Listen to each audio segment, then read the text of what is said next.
Now, over the course of a college football offseason, there are probably hundreds of different things that I talk about, whether it's talking about championship contenders, Heisman contenders, hot takes, all that kind of stuff. I pretty much talk about everything in regards to college football. One of the topics I discussed numerous times was Colorado and my thoughts on how they'd fare in 2024. Now, I wasn't as out on them like a lot of people were, but I certainly didn't think that they would actually be college football playoff contenders. Before we get to today's video, make sure to hit that subscribe button and turn on those notifications if you're new to my channel. If you're watching this video, odds are you love college football, and odds are you aren't subscribed to my channel, so make sure to subscribe to one of the best college football communities here on YouTube. Now, whenever I talked about Colorado during the offseason, I kind of had the same expectations for them. I knew that they would have to somehow be better than they were last year, which wasn't saying a whole lot considering how terrible they were in 2023, but I thought they would be a middle of the pack team in the Big 12. I definitely thought that they would be at least a bowl eligible team, but I thought 6 wins, maybe 7 wins at the absolute most, was going to be their ceiling. As it turns out, I was completely wrong, and not only is Colorado now in the driver's seat to reach the Big 12 championship game, they're also in the driver's seat to reach the college football playoff and even potentially do some damage. Now, before we talk about 2024, I just want to take a quick look back at 2023. They had that amazing start to the season when they began 3-0, and a lot of people thought they were a legitimate team. But to close the season, Colorado went 1-8, and they were one of the worst teams in college football over the last 2 months. Now, clearly, they had one of the better offenses in all of the country, led by Deion Sanders, but that defense was absolutely terrible, and it was the reason they lost so many games. And it was the reason I wasn't as high on them entering 2024. Like I said, I knew that they would be better than a 4-win team and probably win 6, maybe 7 games, but I didn't expect their defense to make the kind of leap that they've done in 2024. Now, the craziest thing with Colorado is the fact that their season actually got off to a really bad start. I mean, they struggled in week 1 against FCS North Dakota State, and they only won by 5 points. The Bison also had a chance to win the game in the final minutes. Then in week 2, they looked absolutely terrible on the road at Nebraska, and at that point I'm thinking, oh boy, here we go again. This is probably going to be the same team that we got last year. Fast forward a couple of weeks, they have that insane victory against Baylor. Now, although they did pick up the victory, it was looking like it was going to be another loss, and this would be a 2-2 team. But since that Baylor game, Colorado has been playing like a top 10 to 15 team in all of college football. They've won 7 of their last 8 games, and their only loss came by 3 points at home to Kansas State. Now, if you watched that game, that was a crazy back and forth contest, but Colorado blew it in the final minutes. If Colorado just wins that game and they hold on at the very end, this is a team that is 9-1 on the season, and they're probably ranked inside the top 10 of the college football playoff rankings right now. Ever since that loss to Kansas State in early October, they've dominated every team they've played. They beat Arizona by 27, they beat Cincinnati by 11, they beat Texas Tech by 14, and they just beat Utah by 25 points.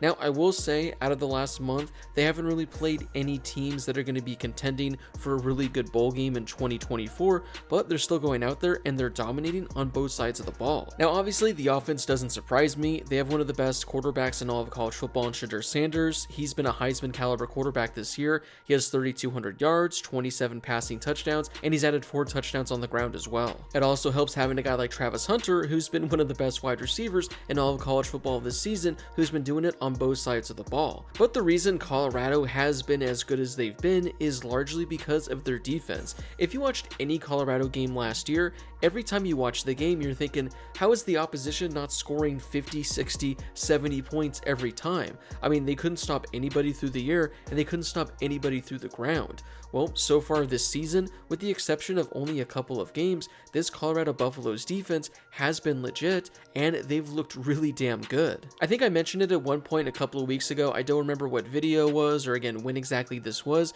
but I said if Colorado's defense continues to play the way that they've been playing over the last month and a half, 2 months of the season, I think they're a legitimate playoff contender, because like I've said numerous times in this video, we know what they have with their offense. We know they have one of the best quarterbacks in all of college football, they have one of the best wide receivers in all of college football, and they have a really deep wide receiver room. Their offense can go up against any other team in college football and put up points. The only concern I had for them was going to be their defense and whether or not they were going to be allowing 40 or 50 points a game. Well, that's clearly not the case anymore. They allowed 30 points in that close game against Kansas State back in early October, but ever since then, they haven't allowed more than 30 points in one game. And overall in the season, they've only allowed 30 plus points twice, with the other one coming in that overtime matchup against Baylor. I mean, just last season alone, Colorado allowed 30 or more points in 7 games. So the transformation they've had on defense has been remarkable. When you look at Colorado's remaining schedule, they have games against Kansas and Oklahoma State. Their game against Kansas is on the road, and as of right now, they're only a 2.5 point favorite, so the sportsbooks are expecting this to be a really close game. Then they'll face Oklahoma State. They'll probably be favored by double digits, but if Colorado wins out, they will be playing in the Big 12 title game. Now, based on where they're currently seated in the college football playoff rankings, I don't think there's any scenario where Colorado can lose a game and still reach the college football playoff. If they're going to make it, they got to win the next 2 games and win the Big 12 title game. But I definitely think that's doable. Now, as an Arizona State fan, I hope that doesn't happen. I hope Arizona State takes Colorado down in the Big 12 title game and my Sun Devils go to the college football playoff, but I will have to admit, seeing Deion Sanders and Colorado in the college football playoff would be really, really exciting and really good for college football. Now, before I wrap up this video, I haven't even talked about him yet, but Deion Sanders has done one hell of a job this year.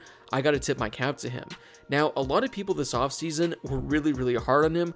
I did think it was kind of inexcusable to have the finish to the season he had last year, dropping, 8 consecutive games? That can't happen, but he did a great job in the transfer portal. I did think that he was going to do a good job this season at Colorado, and he has been, I think, one of the best coaches in all college football this season. The job he's done these last couple of years to turn this program around, and again, especially considering where this team was last season, or even where this team was at the beginning of this season, he's done a phenomenal job, and he really has this Colorado team looking like a national championship contender. Now, things are going to be really interesting moving forward to see how he fares the rest of the season, how he fares if he makes it to the Big 12 title game, how he fares if he makes it to the college football playoff. But even if Colorado loses out, they miss out on the Big 12 title game, I think this is still a massive win of a season for Colorado and for Deion Sanders. Again, I didn't think they'd be a 4-win team once again in 2024, but personally, I thought they'd be fighting for a bowl game, and like I said, 6, maybe 7 wins would be their absolute ceiling.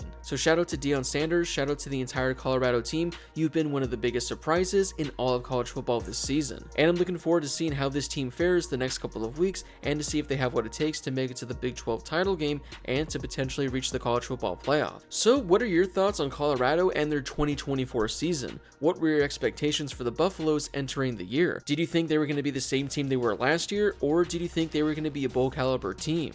Or if you thought they were actually going to be competing for the Big 12 championship? That's quite the hot take you must have had, but let me know in the comment section down below. Also, let me know what you think happens with their season the rest of the way. Do you think they're going to make it to the Big 12 title game? And if they do you think they're going to make it to the college football playoff? Now, if that were to happen, what do you think would happen in the college football playoff? Again, let me know in the comment section down below. Before you leave, don't forget to hit that subscribe button and turn on those notifications if you're new to my channel. I'm posting college football videos all season long, so make sure to subscribe so you never miss a video. Also, don't forget to drop a like on this video as well. It helps out with that confusing YouTube algorithm, and it helps share the video and my channel with more college football fans. Plus, it only takes a second to do. As always, thank you guys so much for watching. I really do appreciate it, and I'll see you all in my next video.